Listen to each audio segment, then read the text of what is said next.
សាច់ហត់ជាងតែម្ដងបងប្អូនបងប្អូនបានទស្សនាក្នុងការសម្ដែងនេះចឹងបងប្អូនមិនមែនមានត្រឹមតែដាវបាទជើងកែងកំពុងនោះទេបងប្អូនមើលទៅបាទមានទាំងរំពេងមានទាំងដាវធាក់ភ្នូគ្រប់ប្រភេទគ្រប់បែបគ្រប់យ៉ាងបងប្អូនទស្សនាបាទដល់ធ្លាប់គឺដឹងតែប្រែដល់បងប្អូនហ្នឹងបាទ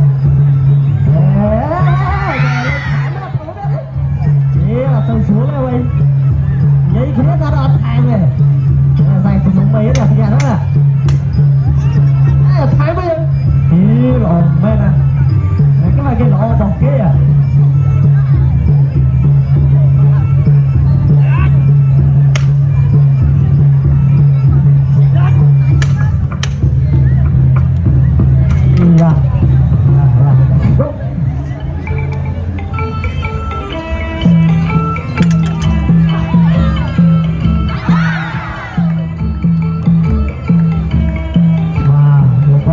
ចង់វាយដៃម្ដងរហូតដៃអស់វាយជើងម្ដង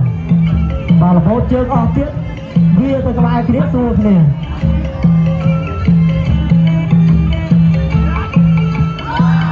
បាទនេះគឺជាគេហៅថា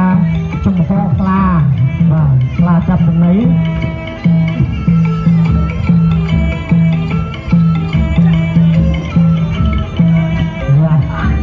យ៉ាមកហើយណាល្អមកចំពីតាវវិញឈប់យ៉ាទៅហើយតែឈាមឡើយអ៊ំនោះតិច